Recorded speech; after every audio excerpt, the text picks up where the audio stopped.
Camera इधर करो, ये लड़का।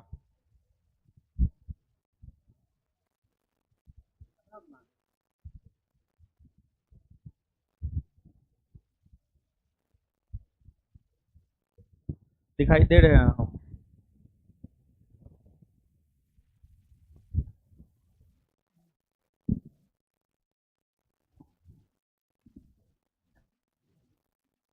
क्या हाल चाल है बताइए।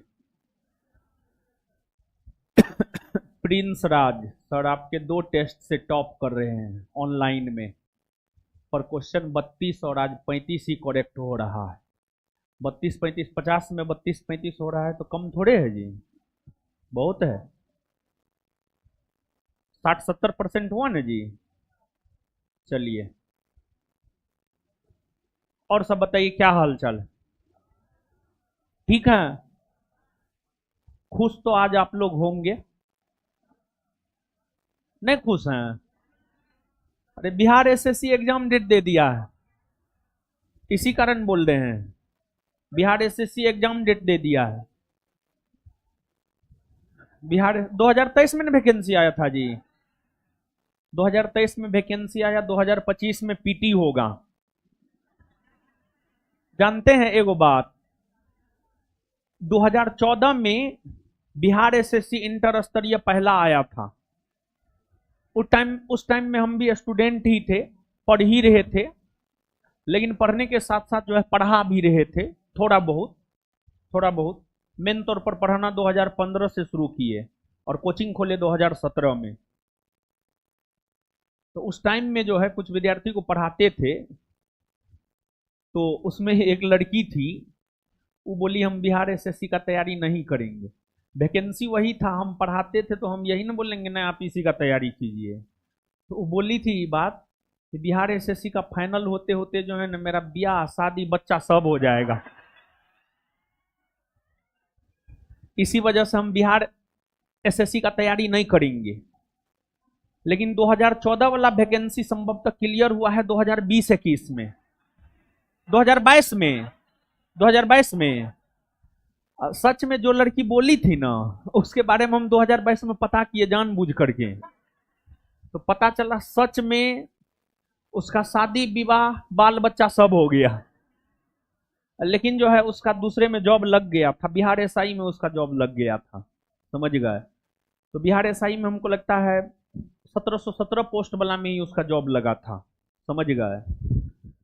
बिहार एसएससी का ये है।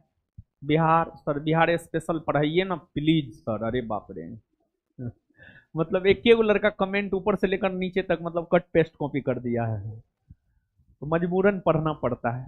बिहार स्पेशल सब तो बहुत सारा बैच में हो रहा है जी।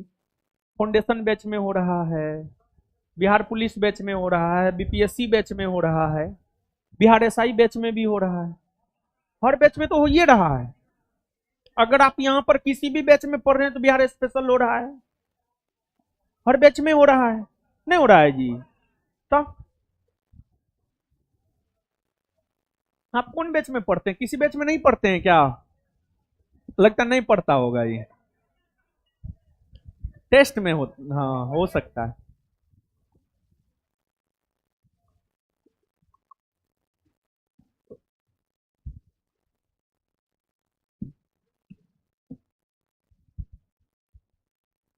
तो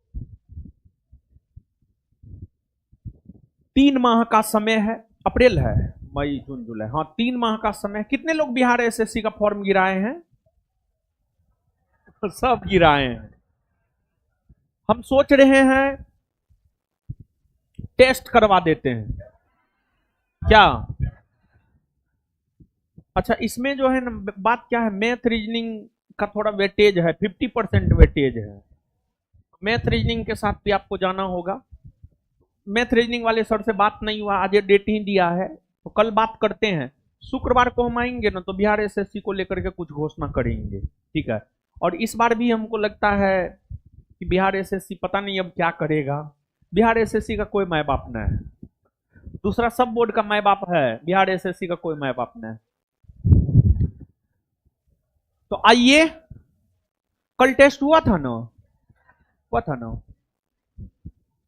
आइए अब टेस्ट के क्वेश्चन पे, कैमरा घुरवा दो अब उधर जी। फर्स्ट बैच दरोगा है, मेरा लगातार क्लास नहीं होता है। आनंद कुमार, आनंद जी आपके बैच में तो बिहार स्पेशल हम ही पढ़ा रहे हैं, हम ही नहीं पढ़ाए हैं। एक चैप्टर भी खत्म किए हैं, एक चैप्टर भी खत्म किए हैं, तब हो गया। अरे हो गया। आइए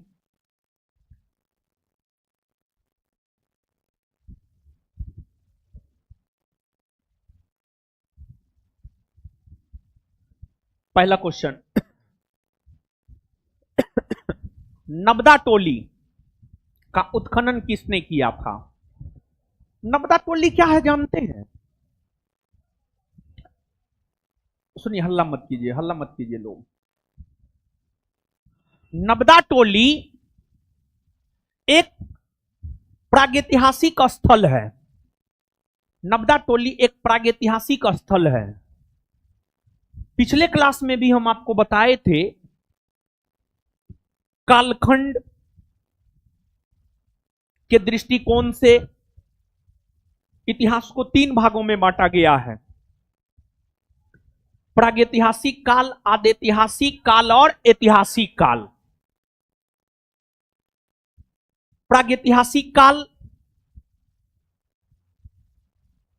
प्रागैतिहासिक काल मतलब सीधा आप समझिए ना, मानव जीवन के उत्पत्ति से लेकर 5000 ईस्वी पूर्व के कालखंड को प्रागैतिहासिक काल कहा जाता है। मानव जीवन के उत्पत्ति से लेकर पृथ्वी पर मानव जीवन के उत्पत्ति से लेकर के 5000 ईस्वी पूर्व के कालखंड को प्रागैतिहासिक काल कहा जाता है।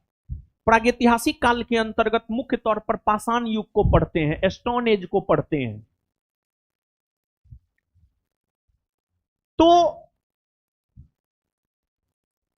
नबदा टोली प्रागैतिहासिक स्थल है, प्रागैतिहासिक स्थल है। और नबदा टोली है मध्य प्रदेश में, नबदा टोली मध्य प्रदेश में है। और मध्य प्रदेश के नबदा टोली से मृदभांड मिले हैं, मृदभांड, मृदभांड मतलब मिट्टी का बर्तन मिला है। और नबदा टोली से जो है कुछ चित्र सब मिला है, चित्र, चित्र समझ रहे हैं ना, चित्र सब मिला है।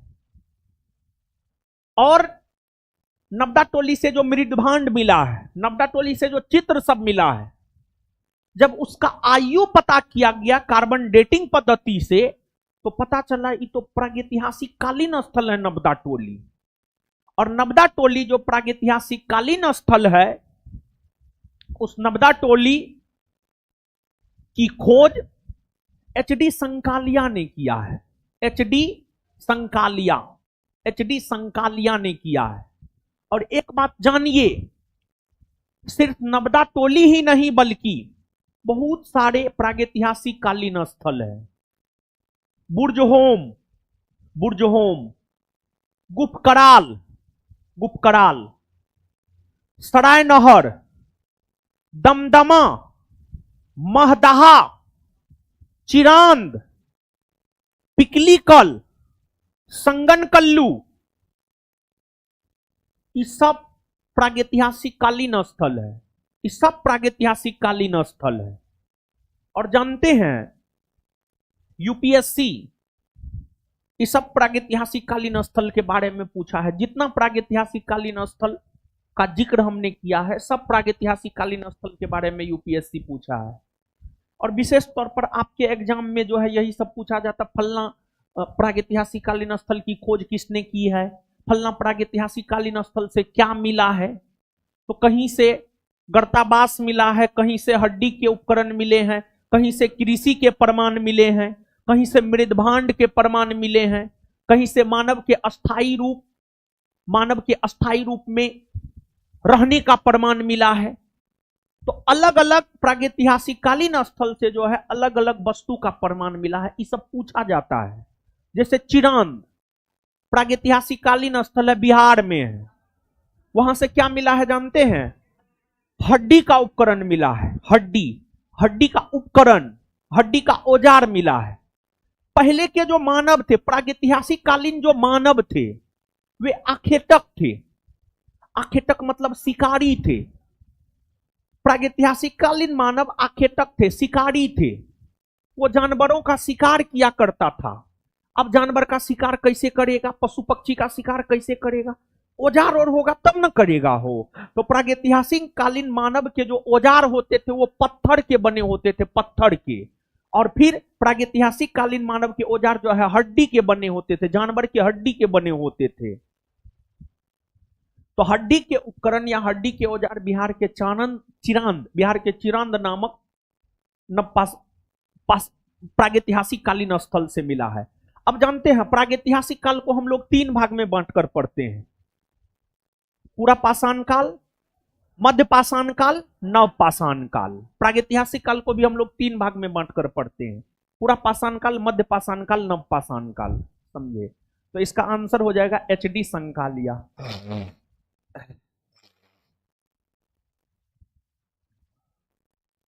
और अभी जो है थोड़ा सा मतलब कॉपरेट कीजिएगा, थोड़ा सा कॉपरेट कीजिएगा। मतलब लगभग कुछ दिन, मतलब 1 सप्ताह 10-15 दिन थोड़ा सा ऑपरेशन हुआ है।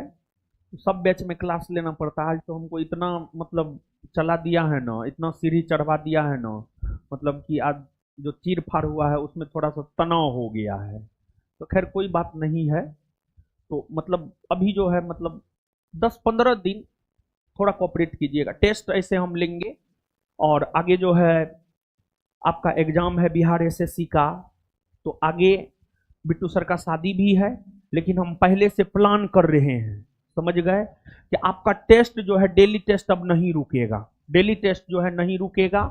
हम तो अपने टाइम पढ़ेंगे ही, बाद बाकी बिट्टू सर का शादी है तो स्वाभाविक सी बात है उनको जाना ही होगा।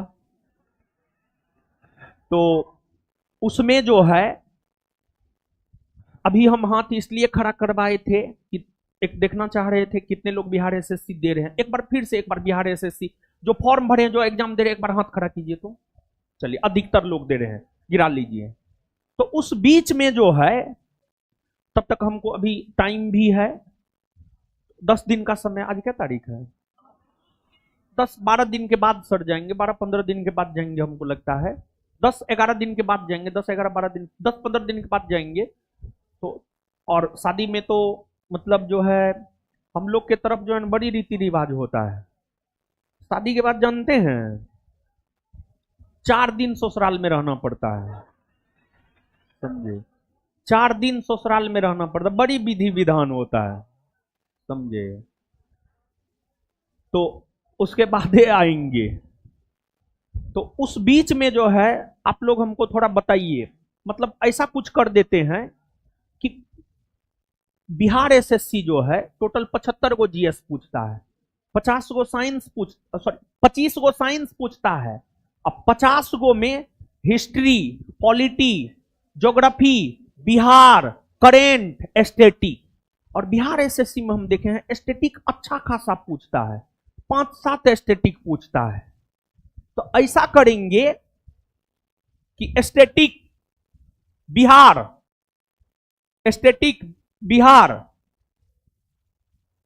और साइंस का भी एस्थेटिक बिहार और साइंस का भी एस्थेटिक। मतलब बिट्टू सर के अनुपस्थिति में टेस्ट आपका समय से होगा। सिर्फ बिट्टू सर नहीं रहेंगे, उसके स्थान पर कोई दूसरे टीचर रहेंगे जो आपको एस्थेटिक बिहार और साइंस का एस्थेटिक उसका टेस्ट करवा देंगे। कोई आपत्ति नहीं न होगा। टेस्ट बंद नहीं होना चाहिए। क्या विचार है? तो बिट्टू सर के स्थान पर बिहार SSC एग्जाम को देखते हुए जो है बिहार SSC का 10 दिन जो है यानी 1 सप्ताह का छुट्टी वो मांगे हैं, बोले हैं 1 सप्ताह हमको छुट्टी चाहिए। तो 1 सप्ताह मतलब 7 दिन में 3 दिन ना। तो उस 3 दिन में या जितना दिन भी वो अब्सेंट रहेंगे उसमें जो है मतलब बिहार SSC एग्जाम के दृष्टिकोण से ही चीजों को करवा देंगे, ठीक ना। लेकिन हम भी नहीं रहेंगे, नहीं बिट्टू, दूसरे टीचर रहेंगे तो पढ़ लीजिएगा ना। हाँ ठीक है, अच्छे टीचर रहेंगे, ठीक है। आइए अब अगला क्वेश्चन पे।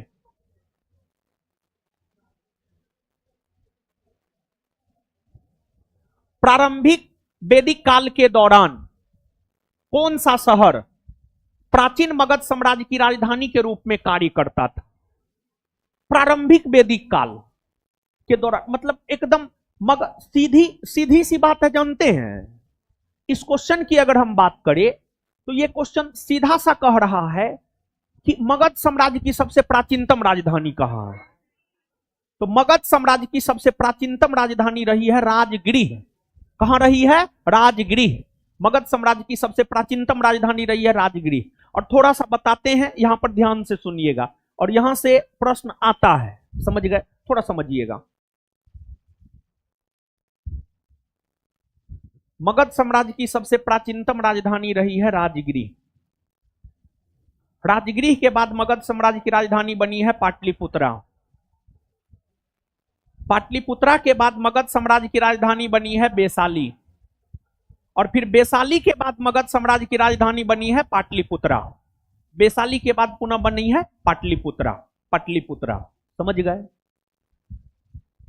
मगध साम्राज्य की सबसे प्राचीनतम राजधानी जो राजगृह है, राजगृह को राजधानी बनाया था बिंबिसार ने। बिंबिसार ने, बिंबिसार ने। आगे चल करके राजगृह के जगह पाटलिपुत्रा को मगध साम्राज्य की राजधानी बनाया उदाइन ने। उदाइन ने। और फिर पाटलिपुत्रा से वैशाली बनाया शिशुनाग ने। शिशुनाग ने। और वैशाली से पुनः पाटलिपुत्रा बनाया कालाशोक ने। कालाशोक ने। कालाशोक ने। ये सब प्राचीन भारत के शासक है। बिंबिसार हर्यक वंश का शासक है, उदाइन हर्यक वंश का शासक है, शिशुनाग वंश का शासन है, कालाशोक शिशुनाग वंश का शासक है। और जब कालाशोक ने पाटलिपुत्रा को मगध साम्राज्य की राजधानी बनाया, जब शिशुनाग ने जब कालाशोक ने पाटलिपुत्रा को मगध साम्राज्य की राजधानी बनाया, जब कालाशोक ने पाटलिपुत्रा को मगध साम्राज्य की राजधानी बनाया, तो फिर इसके बाद लंबे समय तक मगध साम्राज्य की राजधानी पाटलिपुत्रा बनी रही। फिर कई शताब्दियों तक, मतलब कई सौ वर्षों तक, कई शताब्दियों तक मतलब कई सौ वर्षों तक, कई सौ वर्षों तक मगध साम्राज्य की राजधानी जो है पाटलिपुत्रा बनी रही। समझ गए? क्लियर है? और एक बात जानिए, बिहार में होने वाले एग्जाम का ये बड़ी फेवरेट क्वेश्चन है, मगध साम्राज्य की राजधानी का क्रम और कहां से किसने स्थानांतरित किया था। और इस क्वेश्चन का भावार्थ यह है कि राजगृह, मगध साम्राज्य की सबसे प्राचीनतम राजधानी कहाँ है? राजगृह। और जो राजगृह शहर है इसको बिंबिसार बसाया था। कौन बसाया था? बिंबिसार। और जो राजगृह है ना, जो राजगृह शहर है, जो राजगृह शहर है वो 5 पहाड़ियों से घिरा हुआ है। बिहार दरोगा के अंतर्गत जो है एगो एग्जाम हुआ था 2015 में। 2015 में एगो बिहार दरोगा का एग्जाम हुआ था, बिहार एसएससी लिया था। उसमें ये क्वेश्चन पूछा गया था, राजगृह कितने पहाड़ियों से घिरा हुआ है? 5 पहाड़ी से घिरा हुआ है।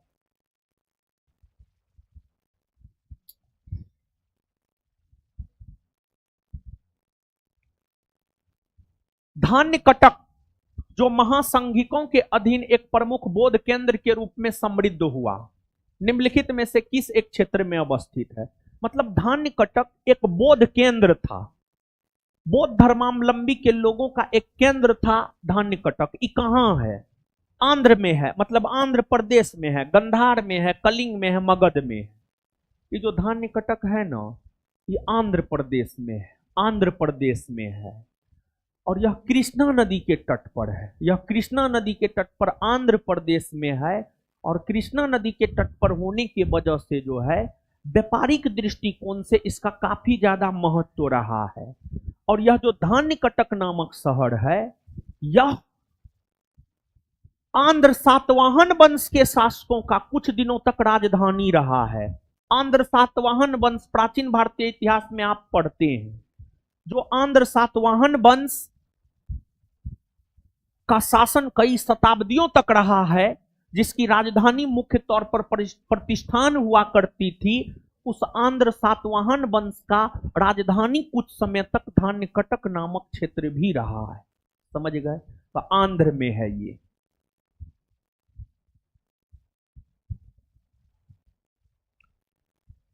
निम्नांकित में से कौन सा अशोककालीन अभिलेख खरोष्टी लिपि में मिला है? अशोककालीन अभिलेख। देखिए अभिलेख, अभिलेख किसको कहते हैं जानते हैं? आप सब लोग जानते हैं। देखिए जैसे आज के राजा, आज के राजा मतलब मोदी जी, आज के राजा मतलब नीतीश कुमार। अगर आज के राजा को जनता को संबोधित करना है, टेलीविजन पर आ जाते हैं, रेडियो में मन की बात करते हैं और अपनी बात जनता के समक्ष रखते हैं। लेकिन प्राचीन काल में 600 शताब्दी ईस्वी पूर्व में, 300 शताब्दी ईस्वी पूर्व में, आज जो है हमको ज्यादा सीढ़ी चढ़ा दिया है, समझे ना? ना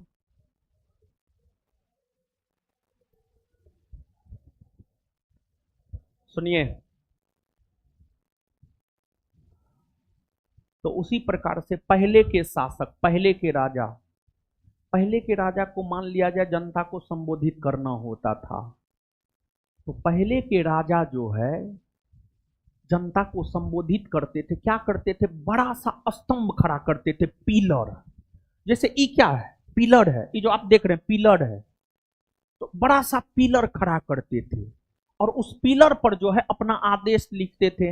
मैं आपका राजा फलना, मैं आपको फलना आदेश देता हूं, आपको फलना करना है, आपको चिल्ला करना है। जैसे अशोक, अशोक अपने अभिलेख में लिखा है पशु हत्या पर हम रोक लगाते हैं, कोई पशु हत्या नहीं करेगा, इस प्रकार का चीज अशोक अपने अभिलेख में लिखा है। तो मतलब प्राचीन काल में जो शासक होते थे, जो राजा होते थे, पिलर बना करके उस पर जो लेख लिखते थे, जो गुफा होता था, जो बड़ा पत्थर का टुकड़ा होता था, जो बड़ा पत्थर का टुकड़ा होता था उसको शिला कहा जाता था, उस पर जो लेख लिखता था उसी को अभिलेख कहा जाता था। और भारत में अभिलेख लिखने की परंपरा की शुरुआत ईरानी आक्रमण से हुआ है। जब भारत पर ईरानियों ने आक्रमण किया ना, भारत पर ईरानियों ने आक्रमण किया है 516 ईस्वी पूर्व में, 516 ईस्वी पूर्व में, 516 516 ईस्वी पूर्व में भारत में ईरानियों ने आक्रमण किया था। ईरानी आक्रमण से, और एक बात जानते हैं, जब कोई भी भारत पर आक्रमण किया है ना तो उससे भारत को फायदा भी हुआ है, उससे भारत को फायदा हुआ है। जैसे एक आध गो हम एग्जाम्पल आपको बताते हैं। जब ईरानी आक्रमण हुआ तो उससे अभिलेख लिखने की परंपरा का विकास हुआ, उससे खरोष्टी लिपि का विकास हुआ। इसके बाद जब मुस्लिम आक्रमण हुआ तो उससे भारत में खजूर उत्पादन, खजूर समझ रहे हैं, खजूर उत्पादन की प्रथा का विकास हुआ।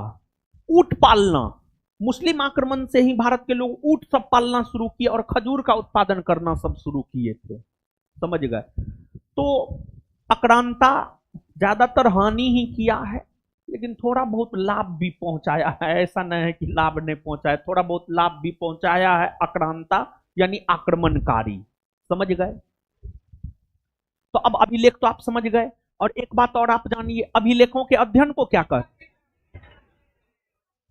एपिग्राफी। अभिलेखों के अध्ययन को क्या कहते हैं?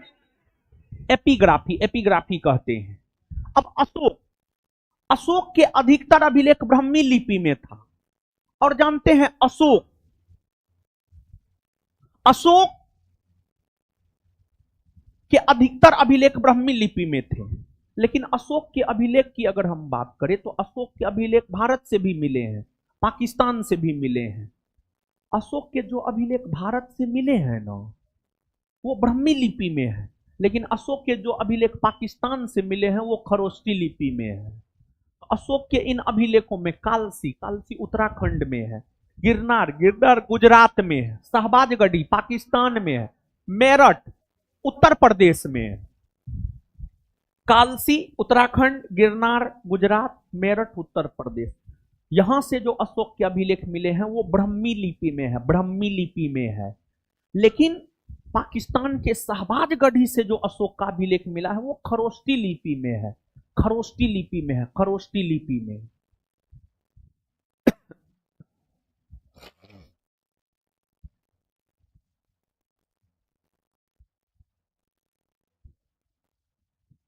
कश्मीर में कनिष्क के शासनकाल में जो बौद्ध संगीति आयोजित हुई थी उसकी अध्यक्षता निम्नलिखित में से किसने की थी? बताइए। 4 गुण बौद्ध संगति आयोजित हुआ है। और कश्मीर में कनिष्क के शासनकाल में जो बौद्ध संगति आयोजित हुआ है वो चौथा ना बौद्ध संगति है। कश्मीर में कनिष्क के शासनकाल में जो बौद्ध संगति आयोजित हुआ है वो चौथा है। यानी पूछ रहा है चौथा बौद्ध संगति की अध्यक्षता कौन किया है? चौथा बौद्ध संगति की अध्यक्षता किया है वसुमित्र ने। किसने किया है? वसुमित्र ने। और चौथा बौद्ध संगति की अध्यक्षता वसुमित्र ने किया है। और इसके उपाध्यक्ष हुआ करते थे अश्वघोष, जो पाटलिपुत्रा के थे, जो पटना के थे। कनिष्क जब पाटलिपुत्रा पर आक्रमण किया और जब वापस लौटने लगा तो वो अश्वघोष को भी लेकर अपने दरबार में चला गया था। समझ गए? और जिस वसुमित्र ने चतुर्थ बौद्ध सम्मेलन की अध्यक्षता की है उन्होंने महाविभास सूत्र नामक बौद्ध साहित्य की भी रचना की है। उन्होंने महाविभास सूत्र नामक बौद्ध साहित्य की भी रचना की है। और जो महाविभास सूत्र नामक बौद्ध साहित्य है, जो महाविभास सूत्र नामक बौद्ध साहित्य है, वो बौद्ध साहित्य चतुर्थ बौद्ध सम्मेलन के दौरान ही लिखा गया है। अब इसके बाद प्रथम बौद्ध सम्मेलन की अध्यक्षता किसने किया, द्वितीय की अध्यक्षता किसने किया, तृतीय की अध्यक्षता किसने किया? तो प्रथम की अध्यक्षता कौन किया है? महाकश्यप। द्वितीय सबाकामी, तृतीय मोगलीपुत 30। प्रथम बौद्ध सम्मेलन कहां हुआ? राजगृह। द्वितीय वैशाली, तृतीय पाटलिपुत्रा। प्रथम बौद्ध सम्मेलन को किसने संरक्षण दिया था? अजातशत्रु। द्वितीय को किस शासक ने संरक्षण दिया? कालाशोक। तृतीय को अशोक ने और चतुर्थ को कनिष्क ने। और चतुर्थ बौद्ध सम्मेलन के दौरान ही बौद्ध धर्म 2 भाग हीनयान और महायान में बट गया था। और हीनयान और महायान में बहुत अंतर है, लेकिन एक बेसिक अंतर है। महायान, म से महायान, म से मूर्ति पूजक। महायान मूर्ति पूजक था और हीनयान मूर्ति पूजक नहीं था। महायान मूर्ति पूजक था, हीनयान मूर्ति पूजक नहीं था। यानी महायान संप्रदाय को जो मानता था वो महात्मा बुद्ध का मूर्ति बनाकर उसकी पूजा करता था। और जो हीनयानी था वो मूर्ति पूजक नहीं था, वो महात्मा बुद्ध को महापुरुष मानता था। और महायानी जो है महात्मा बुद्ध को ईश्वर मानता था और ईश्वर मानते हुए जो है उसकी प्रतिमा बनाकर उसकी पूजा किया करता था। महायानी, म से महायानी, म से मूर्ति पूजक। ठीक है।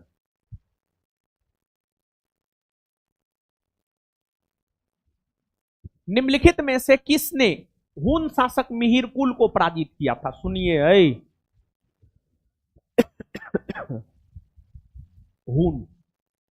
हुन शासक। हुनों का शासन कहां था जानते हैं? हुनों का शासन था मूल तौर पर अफगानिस्तान में। अफगानिस्तान में। भारत के पश्चिम में जाइएगा पाकिस्तान, पाकिस्तान के पश्चिम में जाइएगा अफगानिस्तान। अफगानिस्तान में हुनों का शासन था। हुनों का शासन अगर देखा जाए तो हुनों का शासन कहां था? अफगानिस्तान में। अफगानिस्तान में हुनों का शासन था। और हुन आक्रमण गुप्त वंश के समय हुआ था। गुप्त वंश। गुप्तों का शासन मूल तौर पर जो प्रभावी तरीका से रहा है 320 ईस्वी से 550 ईस्वी। ऐसे गुप्तों का शासन 320 ईस्वी से पहले भी रहा है और 550 ईस्वी के बाद भी रहा है। लेकिन एक होता है ना प्रभावी तरीका से, मतलब प्रभावी तरीका से मतलब शक्तिशाली रूप में। तो प्रभावी तरीका से गुप्तों का शासन रहा है 320 ईस्वी से 550 ईस्वी के बीच। गुप्त वंश के समय में ही हुन आक्रमण हुआ था और हुन आक्रमण के वजह से ही गुप्तों का पतन हुआ है।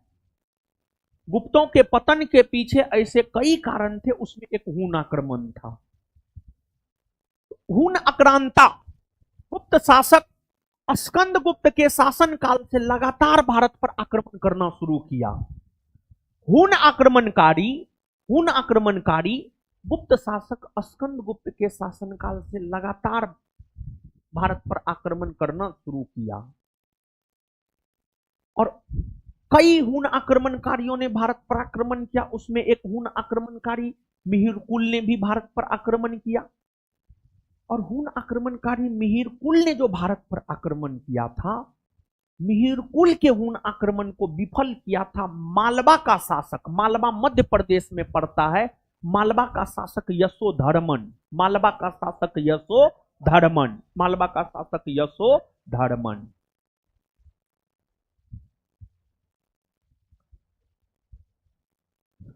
गुर्जर प्रतिहार, गुर्जर प्रतिहार एक राजवंश था, एक राजपूत राजवंश था गुर्जर प्रतिहार।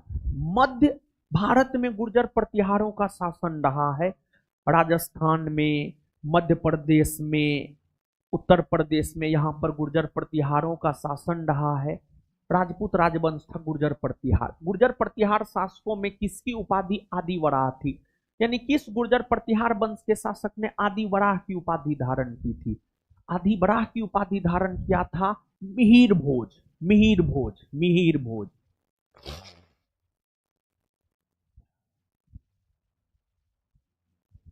कश्मीर घाटी के अंतिम मुस्लिम शासक यूसुफ शाह चक, जिन्हें मुगल सम्राट अकबर द्वारा बिहार में निर्वासित किया गया था, दफन है। देखिए सुनिए, कश्मीर, भारत के उत्तर में स्थित जो कश्मीर है, मुस्लिम आबादी वाला क्षेत्र कश्मीर है। कश्मीर में सामान्य तौर पर मुसलमानों का ही शासन रहा है, लेकिन ऐसा नहीं है कि कश्मीर में हिंदुओं का शासन नहीं रहा है, कश्मीर में हिंदू का भी शासन रहा है। मध्यकाल में कश्मीर के अंतिम मुस्लिम शासकों में नाम आता है यूसुफ शाह चक का। मध्यकाल में कश्मीर के ये अंतिम मुस्लिम शासक हुए, और इस शासक के बाद अकबर, अकबर साम्राज्यवादी शासक था। अकबर 1556 में गद्दी पर बैठा और 1561-62 ईस्वी से सैन्य अभियान शुरू कर दिया।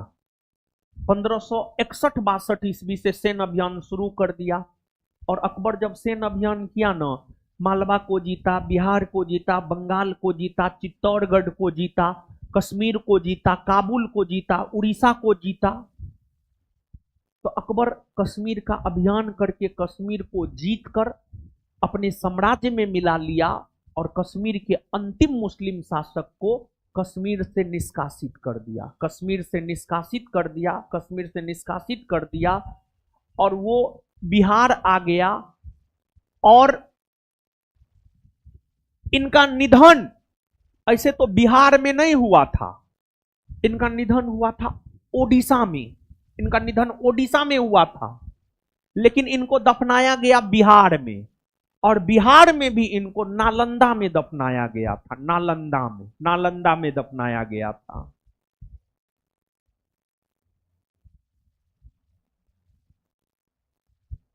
कश्मीर का अकबर नाम से प्रसिद्ध सुल्तान।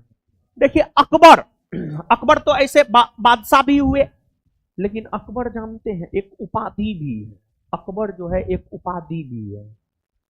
वैसा कोई भी शासक जो कल्याणकारी कार्य करता था, वैसा कोई भी शासक जो धर्मनिरपेक्ष होता था, वैसा कोई भी शासक जो धर्मनिरपेक्ष होता था, जनता के कल्याण के लिए कार्य करता था, उसको अकबर की उपाधि दी जाती थी। यूं तो कश्मीर में अनेकों मुस्लिम शासक हुए, लेकिन कश्मीर के उन मुस्लिम शासकों में जो जनता के कल्याण के लिए कार्य किया था, उनका नाम था जैनुल आबदीन, जैनुल आबदीन। तो जैनुल आबदीन को ही कश्मीर का अकबर कहा जाता है। जैसे एक प्रश्न हम आपको कई बार बताए हैं, हम यहाँ पे पूछ रहे हैं, आप जवाब दीजिए, जवाब नहीं दीजिएगा फिर तो हम जवाब देंगे ही। सल्तनत काल का अकबर किसे कहते हैं? फिरोज शाह तुगलक। तो ये दो उपाधि, एक सल्तनत काल का अकबर किसे कहते हैं और दूसरा कश्मीर का अकबर किसे कहते हैं। तो सल्तनत काल का अकबर फिरोज शाह तुगलक और कश्मीर का अकबर जैनुल आबदीन।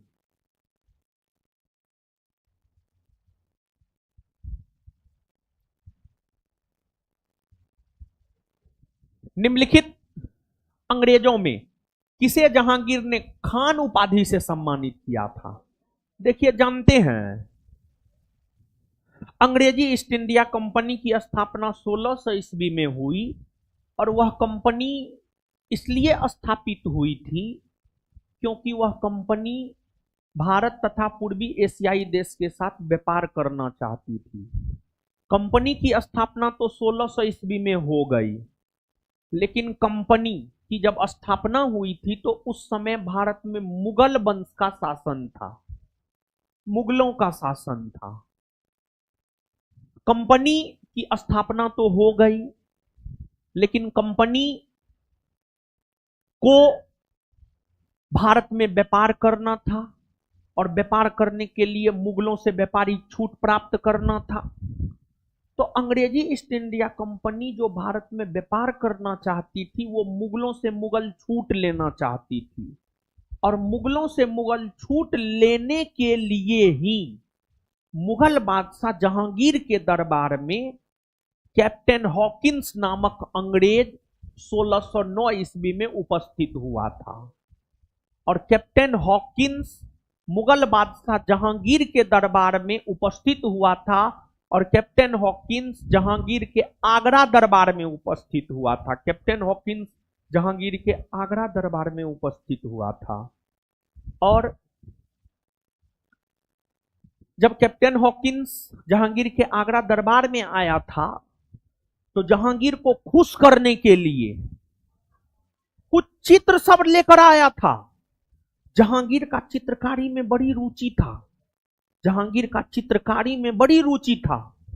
जहांगीर ने अपनी आत्मकथा में लिखा है, अगर कोई एक चित्र है, उसका नाक कोई एक चित्रकार बनाया है, कान दूसरा चित्रकार बनाया है, हाथ दूसरा चित्रकार बनाया है, तो जहांगीर देखकर और छूकर बता सकता था कि नाक कौन बनाया है, कान कौन बनाया है और हाथ कौन बनाया है। इतना अधिक चित्रकला में पकड़ था जहांगीर का।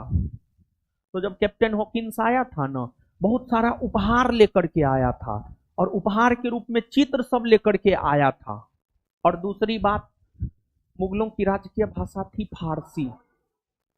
मुगलों की राजकीय भाषा थी फारसी।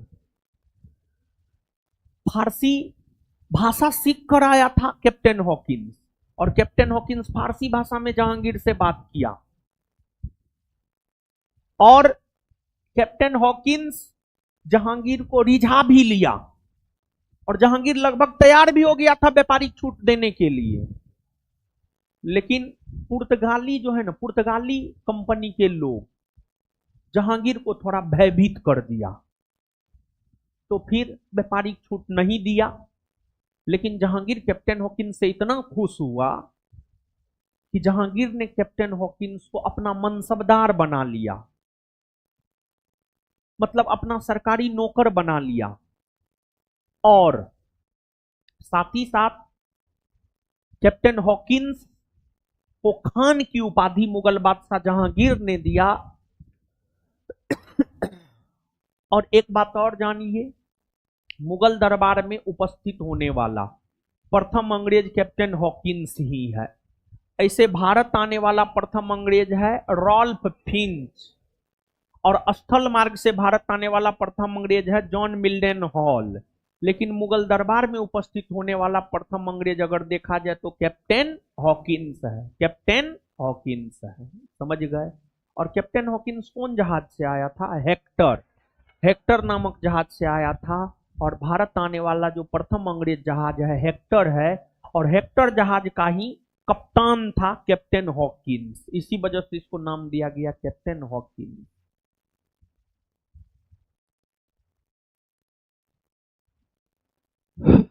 अरे, निम्नलिखित इमारतों में से कौन सी इमारत शान फतेहपुर कही जाती है? यानी कौन ऐसा इमारत है जो फतेहपुर का शान कहा जाता है? बुलंद दरवाजा, तुर्की सुल्तान का महल, जामा मस्जिद, साहब शाहजादी अंबा का महल। देखिए, मुगल बादशाह अकबर, अकबर ने फतेहपुर सिकरी को बसाया, और अकबर ने अपनी राजधानी भी फतेहपुर सिकरी को बनाया। और अकबर ने स्थापत्य कला के क्षेत्र में फतेहपुर सीकरी में कई सारे भवनों का निर्माण करवाया, जिसमें अकबर ने फतेहपुर सीकरी में जामा मस्जिद भी बनवाया, अकबर ने फतेहपुर सीकरी में बुलंद दरवाजा भी बनवाया, और भी कई सारे मरियम महल और भी कई सारे महलों का निर्माण अकबर ने फतेहपुर सीकरी में करवाया। लेकिन शान फतेहपुरी फतेहपुर में स्थित जामा मस्जिद को कहा जाता है, और फतेहपुर में स्थित जो जामा मस्जिद है उस मस्जिद को शुक्रवारी मस्जिद भी कहा जाता है, उस मस्जिद को शुक्रवारी मस्जिद भी कहा जाता है। समझ गए? आंसर हो जाएगा जामा मस्जिद। मुगल बादशाह बहादुर शाह जफर के बारे में कहा जाता है कि उसके साम्राज्य की सीमा, जानते हैं ये जो मुगल बादशाह बहादुर शाह जफर है ये अंतिम मुगल बादशाह है, अंतिम मुगल बादशाह है। वही प्रथम मुगल बादशाह बाबर और अंतिम मुगल बादशाह बहादुर शाह जफर। इसके शासनकाल में मुगलों का शासन दिल्ली तक सीमित रह गया था, दिल्ली तक सीमित रह गया था।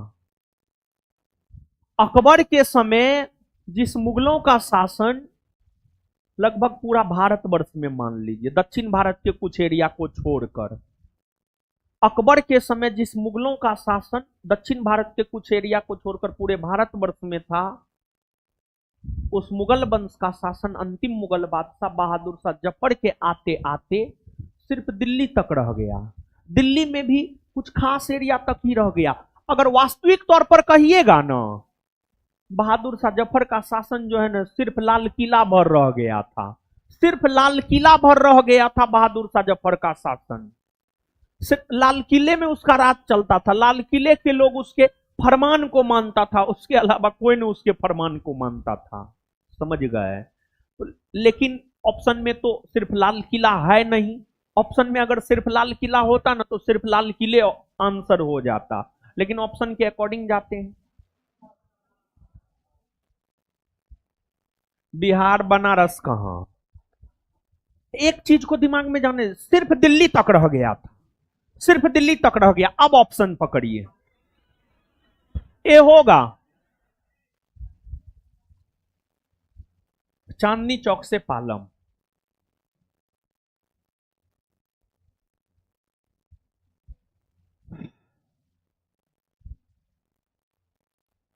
1733 ईस्वी की जीज मोहम्मद शाही पुस्तक जो नक्षत्रों के ज्ञान से संबंधित है के लेखक हैं जयपुर के राजा सवाई जयसिंह।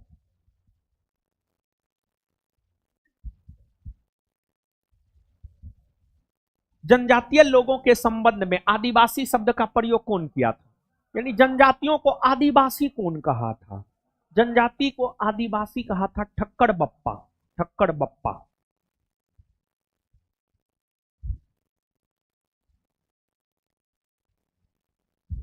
पश्चिमी भारत के डिक्के कड़वे का नाम निम्नलिखित में से किस संदर्भ में आता है? सती प्रथा, बाल या शिशु हत्या, स्त्री शिक्षा, विधवा पुनर्विवाह। है सुनिए, देखिए भारत में एक से बढ़कर एक समाज सुधारक हुए, बहुत सारे समाज सुधारक हुए भारत में। एक समाज सुधारक हुए राजा राम मोहन राय। राजा राम मोहन राय का संबंध सती प्रथा से। फिर आपको शिशु हत्या, एगो अंग्रेज हुआ लॉर्ड वेलेजली, और लॉर्ड वेलेजली से पहले बंगाल का गवर्नर जनरल कौन बना था? लॉर्ड वेलेजली बंगाल का गवर्नर जनरल बना है 1798 से 1805 में, और उनसे पहले बना है सर जॉन सोर। सर जॉन सोर 1793 से 98। बाल या शिशु हत्या मतलब बच्चा के जन्म लेते ही उसको जो मार दिया जाता था उसी को बाल या शिशु हत्या कहा जाता है। बाल हत्या या शिशु हत्या पर रोक सर जॉन सोर और लॉर्ड वेलेजली ने लगाया है। फिर आपको स्त्री शिक्षा, स्त्री शिक्षा को लेकर आवाज बुलंद ईश्वर चंद्र विद्यासागर ने किया है, राजा राम मोहन राय ने किया है, और भी कई सारे समाज सुधारकों ने किया है। लेकिन पश्चिमी भारत के जो डिक्के कड़वे थे, समाज सुधार में इनका जो योगदान है विधवा पुनर्विवाह को लेकर, विधवा पुनर्विवाह को लेकर है। अब आप समझिएगा यहां पर विधवा पुनर्विवाह क्या है। देखिए, सामान्य तौर पर हिंदू कानून क्या कहता है जानते हैं? सामान्य तौर पर हिंदू कानून यह कहता है कि हिंदू महिला हो या पुरुष, आपको सिर्फ एक विवाह करने का अधिकार है। लेकिन 18वीं 19वीं शताब्दी में होता क्या था जानते हैं? 18वीं 19वीं शताब्दी में होता ये था, बाल विवाह होता था। 8 वर्ष 10 वर्ष 12 वर्ष की उम्र में विवाह होता था। कम उम्र में विवाह होने के वजह से लड़की हो या लड़का, दोनों का शारीरिक शोषण, मानसिक शोषण काफी ज्यादा होता था। मतलब जितना विकास होना चाहिए, जितना शारीरिक विकास होना चाहिए, मानसिक विकास होना चाहिए, बाल विवाह होने के कारण जो है उतना हो नहीं पाता था, जिस वजह से महिला बहुत कम उम्र में विधवा हो जाती थी। और विधवा महिला को ना तो उसके ससुराल वाले ना उसके मायके वाले एक्सेप्ट करता था। वही आज के डेट में भी अगर कोई ससुराल वाला या मायके वाला विधवा औरत को एक्सेप्ट करता है तो आप देखते होंगे न्यूज में चल आता है, वायरल हो जाता है कि फलना फलना कर दिया है। तो मतलब विधवा महिला एक प्रकार से समाज के लिए अभिशाप के समान थी। और हिंदू धर्म में दोबारा विवाह आप कर नहीं सकते, ऐसा नियम था। लेकिन विधवा महिलाओं की स्थिति काफी दयनीय हो गई थी, उसको पूछने वाला कोई नहीं था। विधवा महिला की दयनीय स्थिति को देखते हुए ईश्वरचंद विद्यासागर ने, डी.के. कर्वे ने, राजा राम मोहन राय ने तथा और भी कई सारे समाज सुधारकों ने इस बात को लेकर आवाज बुलंद किया कि विधवा महिलाओं को फिर से विवाह करने का अधिकार दिया जाए, यानी विधवा पुनर्विवाह हो। और इसको लेकर कानून भी बनाया गया, और इसको लेकर कानून बनाया लॉर्ड कैनिंग कानून बनाया, और कानून बनाकर विधवा महिलाओं को पुनर्विवाह करने का अधिकार दिया, फिर से विवाह करने का अधिकार दिया। उसी को विधवा पुनर्विवाह कहा जाता है। पश्चिमी भारत मतलब महाराष्ट्र, राजस्थान, गुजरात के इलाका में डी.के. कर्वे ने विधवा पुनर्विवाह को लेकर के प्रखरता से अपनी आवाज को बुलंद किया था।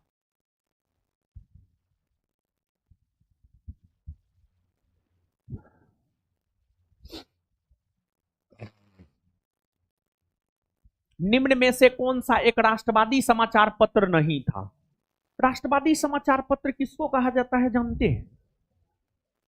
वैसा समाचार पत्र जो सीधे तौर पर एकदम सिंपल भाषा में कहे तो वैसा समाचार पत्र जो 19वीं 20वीं सदी में अंग्रेजों के प्रति उकसाता था, कि नहीं अंग्रेज फिरंगी है, विदेशी है, इसको बाहर करना है।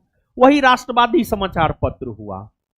The Hindu, Bengali, the Mahratta, the Times of India, ये तीनों एबीसी तीनों राष्ट्रवादी समाचार पत्र था, टाइम्स ऑफ इंडिया नहीं।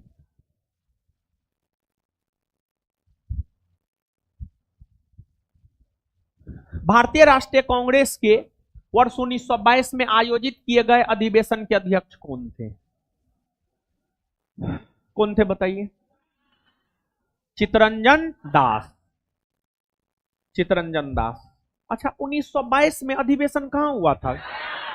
गया में ना, और गया बिहार में ना पड़ता है। वर्तमान के बिहार में कांग्रेस का 2 बार वार्षिक अधिवेशन हुआ है, 1912 और 1922। 1912 में पटना के बांकीपुर में, जिसकी अध्यक्षता किया था आर.एन. माधोलकर ने, और 1922 में बिहार के गया में जिसकी अध्यक्षता किया चित्तरंजन दास। अब सुनिए, चित्तरंजन दास जब 1922 के गया के वार्षिक अधिवेशन की अध्यक्षता कर रहे थे। उस दौरान उन्होंने कांग्रेस अधिवेशन के दौरान चित्तरंजन दास ने 1922 के कांग्रेस के गया अधिवेशन के दौरान चित्तरंजन दास ने कांग्रेस के समक्ष एक प्रस्ताव रखा।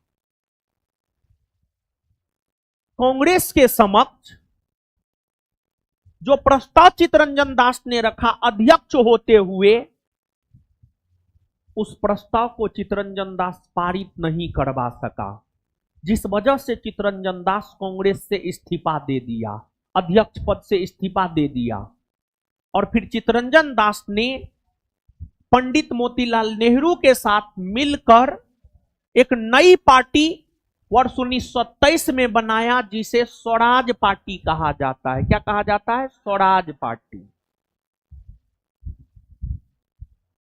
महात्मा गांधी कांग्रेस के वार्षिक अधिवेशन की कभी अध्यक्षता किए हैं? एक बार, वर्ष 1924। मौलाना अबुल कलाम आजाद किए हैं। आजादी से पहले सबसे ज्यादा समय तक तो यही ना रहे हैं, 1940 से 46 तक नहीं रहे हैं। और इसके बाद 1921 में जो कांग्रेस का वार्षिक अधिवेशन हुआ था, 1921 में जो हुआ था अहमदाबाद में, 1921 में कांग्रेस का वार्षिक अधिवेशन अहमदाबाद में हुआ था। उसकी अध्यक्षता कौन किया था? हकीम अजमल खां। 1921 में कांग्रेस का वार्षिक अधिवेशन अहमदाबाद में हुआ था, उसकी अध्यक्षता हकीम अजमल खां किया था। 1924 में कर्नाटक के बेलगांव में हुआ, महात्मा गांधी ने किया। 1940 से 46 तक कांग्रेस के अध्यक्ष मौलाना अबुल कलाम आजाद रहे।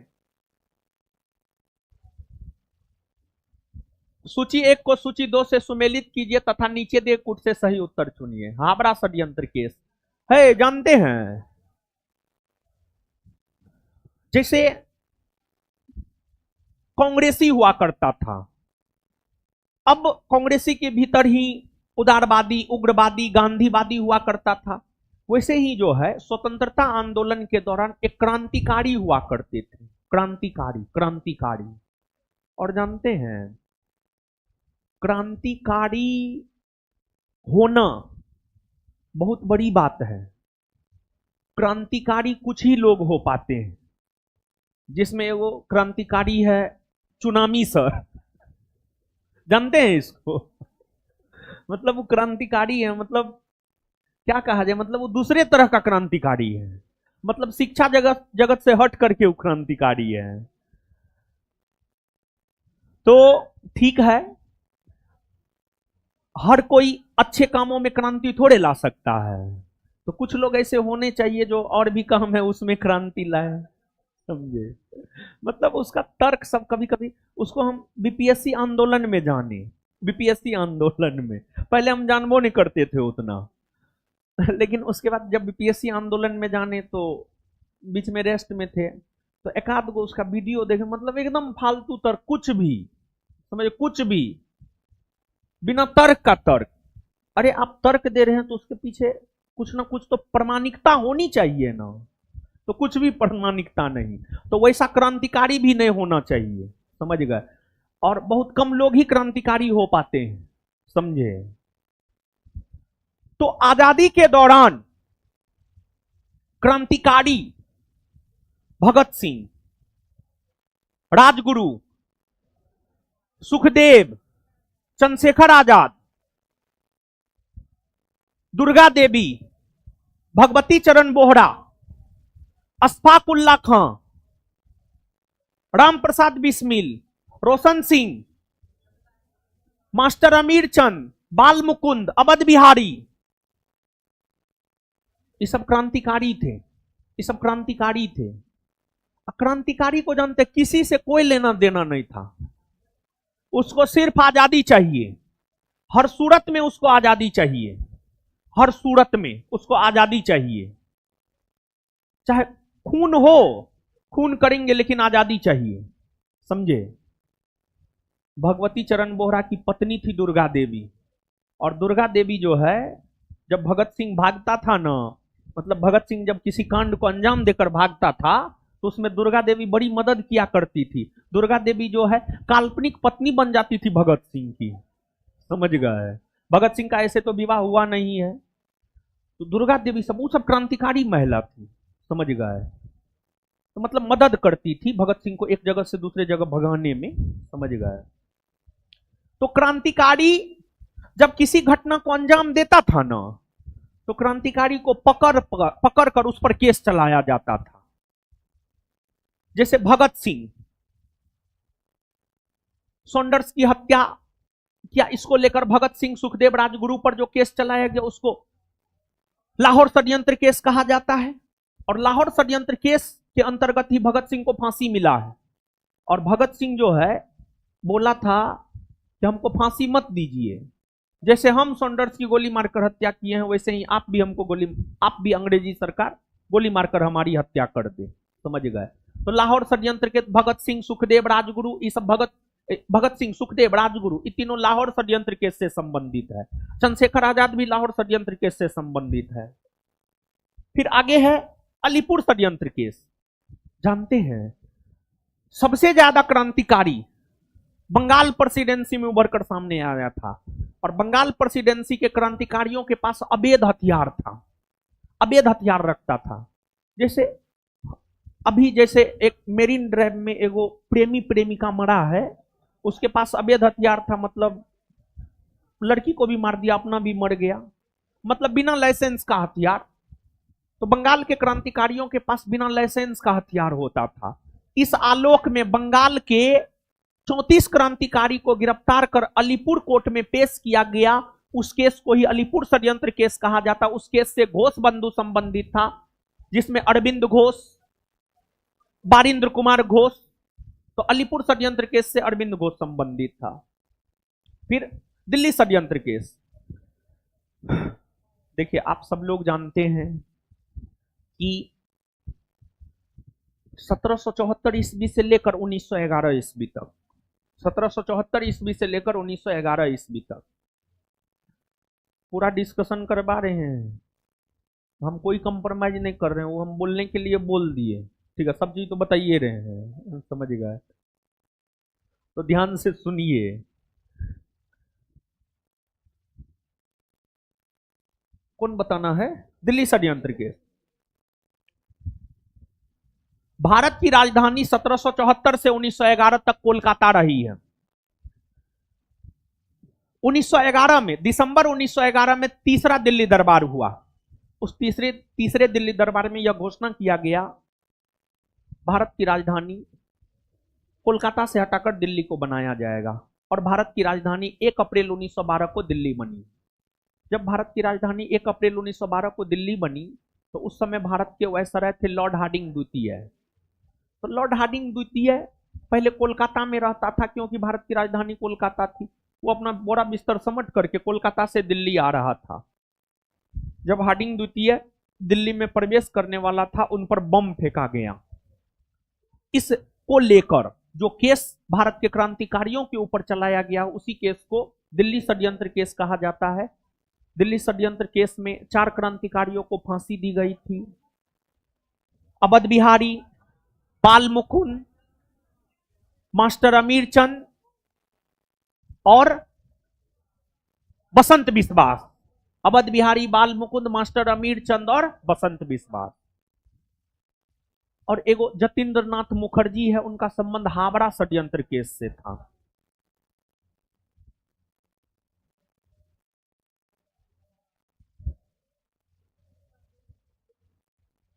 क्या होगा उत्तर? सी।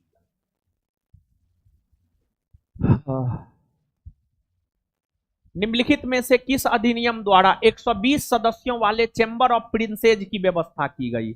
120 सदस्यों वाला चैम्बर ऑफ प्रिंसेज की व्यवस्था 1919 के अधिनियम के तहत की गई।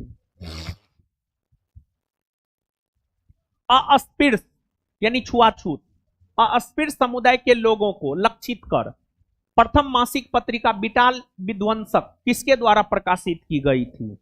यह पत्रिका जो है गोपाल बाबा वलंकर के द्वारा प्रकाशित की गई थी। गोपाल बाबा वलंगकर।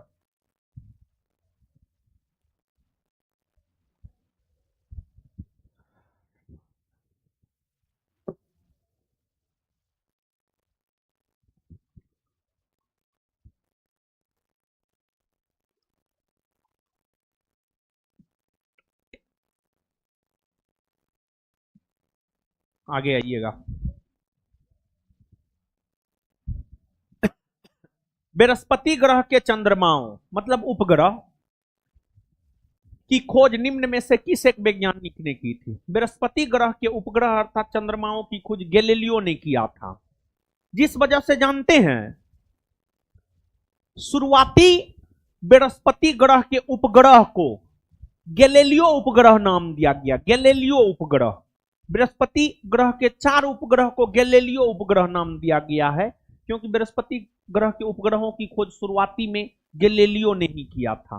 गैलीलियो होगा उत्तर। कौन सा सेल मतलब कौन सा चट्टान, सेल मतलब चट्टान, कौन सा चट्टान फेनेरिटिक बनावट का उदाहरण नहीं है? गैब्रो, गैब्रो चट्टान। सारगेसो सागर एक हिस्सा है, किसका हिस्सा है? सारगेसो सागर उत्तरी अटलांटिक महासागर का हिस्सा है, उत्तरी अटलांटिक महासागर का हिस्सा है। देखिए यह है संसार, विश्व, और ये जो लाइन खींच रहे हैं यह है विषुवत रेखा, और ये जो ब्लू ब्लू आपको दिखाई दे रहा है ये सब जलीय भाग है, जल मंडल है, पानी है। उत्तरी अमेरिका महादेश, दक्षिणी अमेरिका महादेश, यूरोप महादेश, अफ्रीका महादेश के बीच में जो ये जलीय भाग है यह है अटलांटिक महासागर। विषुवत रेखा के ऊपर में जो अटलांटिक महासागर है नॉर्थ, उत्तरी अटलांटिक महासागर, और जो नीचे है साउथ अटलांटिक महासागर मतलब दक्षिणी अटलांटिक महासागर। अब उत्तरी अटलांटिक महासागर में 20 डिग्री उत्तरी अक्षांश रेखा से 40 डिग्री उत्तरी अक्षांश रेखा के बीच में सारगेसो सागर है। सारगेसो सागर का अक्षांशीय विस्तार 20 डिग्री उत्तरी अक्षांश रेखा से 40 डिग्री उत्तरी अक्षांश रेखा, और इसका देशांतरीय विस्तार है 35 डिग्री पश्चिमी देशांतर से 75 डिग्री पश्चिमी देशांतर। तो 20 डिग्री उत्तरी अक्षांश रेखा से 40 डिग्री उत्तरी अक्षांश रेखा तथा 35 डिग्री पश्चिमी देशांतर से 75 डिग्री पश्चिमी देशांतर के बीच में जो जलीय भाग है, इसी को के बीच में जो शांत जल का क्षेत्र है उसी को सारगेसो सागर कहा जाता है। सारगेसो सागर को महासागरीय मरुस्थल भी कहा जाता है, और इस सागर को सर्वप्रथम स्पेन के नाविकों ने देखा था। स्पेन के नाविकों ने देखा था। फिलीपींस में नारियल एवं गन्ने की कृषि का विकास का श्रेय किसको जाता है? देखिए जैसे भारत में मक्का, तंबाकू, आलू, टमाटर, ये सब पहले भारत में उगता था, नहीं उगता था। लेकिन जब भारत में पुर्तगालियों का आगमन हुआ ना, तो पुर्तगाली ये सब भारत लाया। तो वैसे ही फिलीपींस में जो है पहले गन्ना और नारियल का खेती नहीं होता था, तो फिलीपींस में गन्ना और नारियल का खेती का श्रेय, यानी फिलीपींस में गन्ना और नारियल का खेती शुरुआत करने का श्रेय स्पेन और अमेरिका के नाविकों को जाता है। स्पेन और अमेरिका के नाविकों को जाता है। निम्नलिखित में से कौन सा एक सही सुमेलित नहीं है, मतलब कौन एक गलत? देश और लोहयस्क उत्पादन क्षेत्र, करागांडा लोहयस्क उत्पादक क्षेत्र कजाकिस्तान में है, सही है। अच्छा एक बात बताइए, विश्व का सबसे बड़ा स्थल रुद्ध देश, लैंडलॉक्ड कंट्री, विश्व का सबसे बड़ा लैंडलॉक्ड कंट्री कौन है? कजाकिस्तान। लैंडलॉक्ड समझते हैं ना? वैसा देश जो समुद्री सीमा नहीं बनाता है उसी को लैंडलॉक्ड कहा जाता है।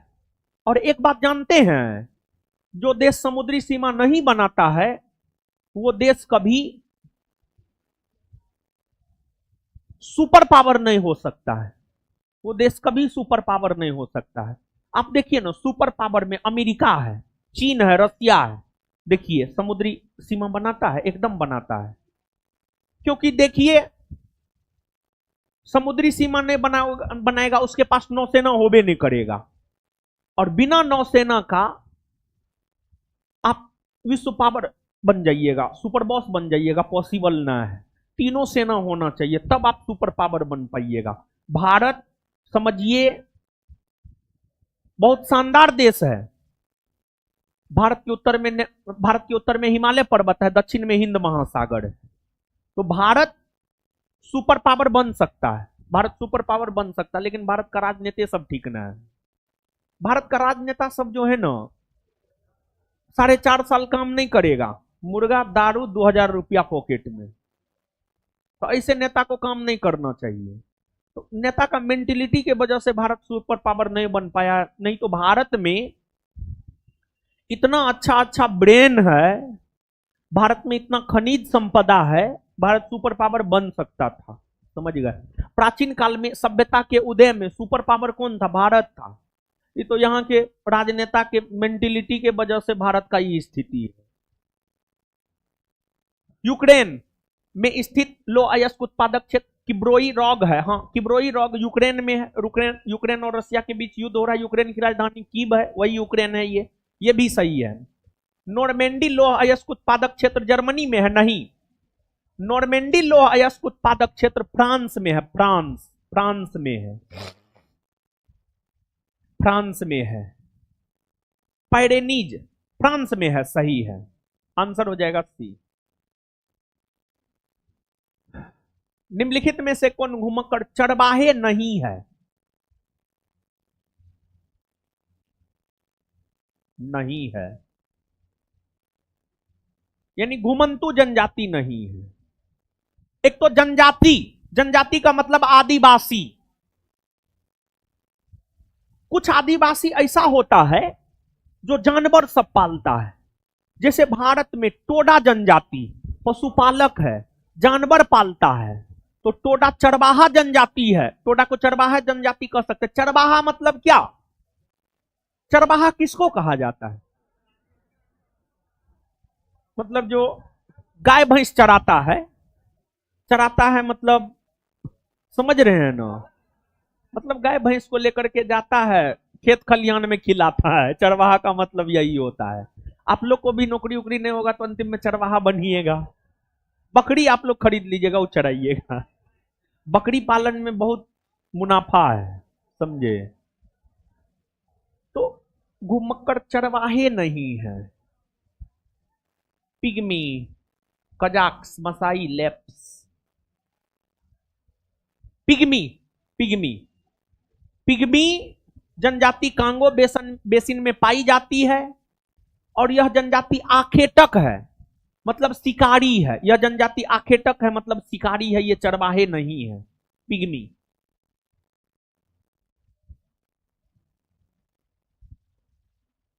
सर्वाधिक उत्तरी दक्षिणी लंबाई वाली सीमा वाला देश रूस, चिली, चीन, ब्राजील।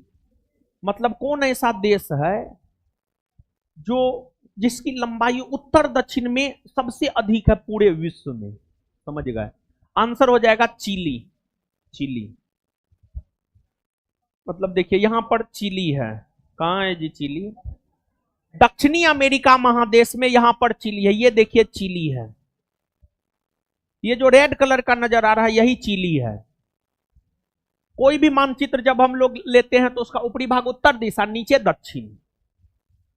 ये चिली है। इसका उत्तर से दक्षिण में लंबाई सबसे ज्यादा है, और इस देश का उत्तर से दक्षिण में लंबाई 4300 किलोमीटर है। 4300, 4300। भारत का उत्तर से दक्षिण में लंबाई कितना? 3214 किलोमीटर न है भारत का। वैसे ही चिली का है 4300 किलोमीटर, जबकि इसका अक्षांशीय विस्तार बहुत कम है। देशांतरीय विस्तार बहुत कम है। ये तो अक्षांशीय विस्तार हो गया, ये अक्षांशीय विस्तार हो गया। इसका देशांतरीय विस्तार काफी कम है। चिली होगा उत्तर। निम्नलिखित सेल तंत्रों में से कौन भारत के कोष नीचियों डिपॉजिट्स का प्रमुख स्रोत है?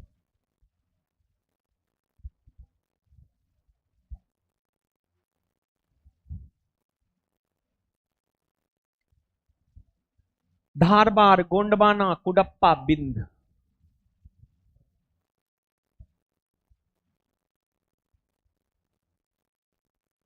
गोंडवाना। क्यों होगा जानते हैं? क्योंकि सबसे ज्यादा यही चट्टान भारत में पाया जाता है और इस चट्टान से कोयला का उत्पादन होता है। ये सब चट्टान तो थोड़ा कम पाया जाता है। गोंडवाना होगा उत्तर। गंगा के मैदान को डैश के रूप में वर्णित किया गया है। गंगा का मैदान, गंगा के मैदान का निर्माण गंगा और उसके सहायक नदियों के द्वारा बहाकर लाए गए अवसादों के निक्षेपण से हुआ है। और गंगा का मैदान उत्तर प्रदेश, बिहार और पश्चिम बंगाल में फैला हुआ है। गंगा का मैदान उत्तर प्रदेश, बिहार और पश्चिम बंगाल में फैला हुआ है। सबसे ज्यादा गंगा के मैदान का विस्तार उत्तर प्रदेश में है, उत्तर प्रदेश में है। और गंगा के मैदान को पेनीप्लेन कहा जाता है, पेनीप्लेन।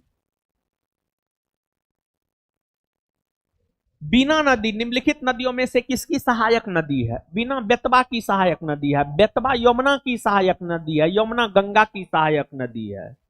बीना बेतवा की सहायक नदी है, बेतवा यमुना की सहायक नदी है और यमुना गंगा की सहायक नदी है। और यमुना गंगा की सबसे लंबी सहायक नदी है बेतवा। और बेतवा नदी पर ही माता टीला परियोजना है, जिस परियोजना से मध्य प्रदेश और उत्तर प्रदेश दोनों लाभान्वित होता है। किस जिले में उप उष्ण पर्वतीय वन पाए जाते हैं? राजस्थान के सिरोही जिले में। भू संरक्षण की परिरेखा बंधन विधि का प्रयोग कहां के लिए होता है? परिरेखा बंधन विधि क्या होता है जानते हैं? ये जो है मृदा संरक्षण का एक तकनीक है।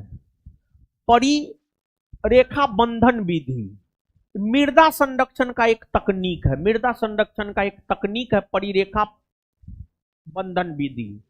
प्रबल पवन क्रिया के अधीन मरु उफान, नदी प्रवाहों के सन्निकट का बाढ़ग्रस्त होने वाला। अब 53 इनमें से कोई नहीं होगा, उपरोक्त में से कोई नहीं। निम्नलिखित में से कौन सी मवेशी नस्ल राजस्थान की नहीं है? जानते हैं, दूध मूल तौर पर गाय और भैंसे ने देता है वो, और दूध हम लोग खाते हैं। तो ये जो है ना, इसमें थार पारकर, राठी, हल्लीकर, मेवाती, ये सब किसका नस्ल है जानते हैं? महाराज गाय का नस्ल है। ये सब थार पारकर, हल्लीकर, मेवाती, राठी, ये सब गाय का नस्ल है। इसमें राजस्थान का नहीं है, पूछ रहा है ना। थार पारकर, राठी, मेवाती, ये तीनों राजस्थान का है, हल्लीकर नहीं है। हल्लीकर कहां, किस राज्य के गाय का नस्ल है जानते हैं?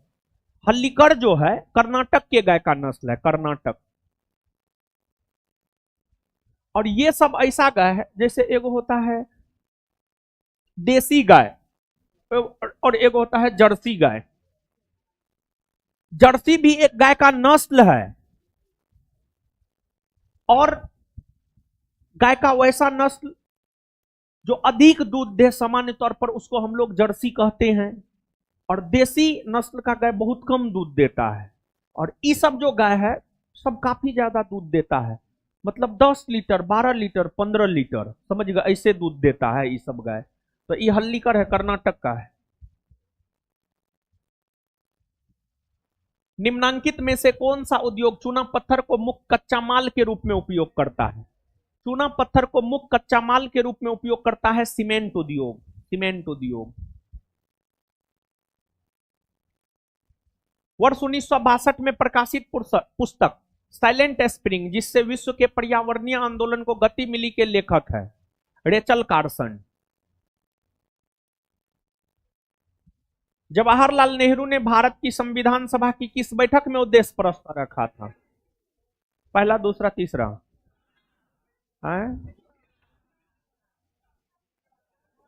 पहला, दूसरा? सामान्य तौर पर माना जाता है 9 दिसंबर 1946 को पहली बैठक, दूसरी बैठक 11 दिसंबर 1946 को और तीसरी बैठक 13 दिसंबर 1946 को। तो संविधान सभा के समक्ष उद्देश्य प्रस्ताव जवाहरलाल नेहरू ने तीसरी बैठक के दौरान 13 दिसंबर 1946 को रखा। और यही उद्देश्य प्रस्ताव बाद में जाकर प्रस्तावना बना और इस उद्देश्य प्रस्ताव को संविधान सभा ने 22 जनवरी 1947 को स्वीकार किया था। उद्देश्य प्रस्ताव को संविधान सभा ने 22 जनवरी 1947 को स्वीकार किया था। निम्नलिखित में से कौन सी एक भारतीय संघराज्य पद्धति की विशेषता न है? भारतीय संघराज्य पद्धति भारतीय शासन प्रणाली की विशेषता नहीं है। भारत में स्वतंत्र न्यायपालिका है, यह भारतीय शासन प्रणाली की विशेषता है। हाँ, यह भारतीय शासन प्रणाली की विशेषता है। भारत में न्यायपालिका स्वतंत्र है, न्यायपालिका के ऊपर किसी का कोई दबाव नहीं है, क्योंकि संविधान में स्पष्ट तौर पर यह बात कहा गया है।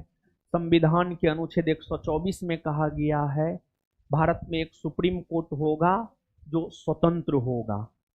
तो स्वतंत्र न्यायपालिका है, यह शासन प्रणाली की विशेषता है। ये उत्तर होगा नहीं, क्योंकि पूछ रहा कौन विशेषता नहीं है। दूसरा, केंद्र और राज्य के बीच शक्ति का स्पष्ट विभाजन किया गया है, यह भारतीय शासन प्रणाली की विशेषता है।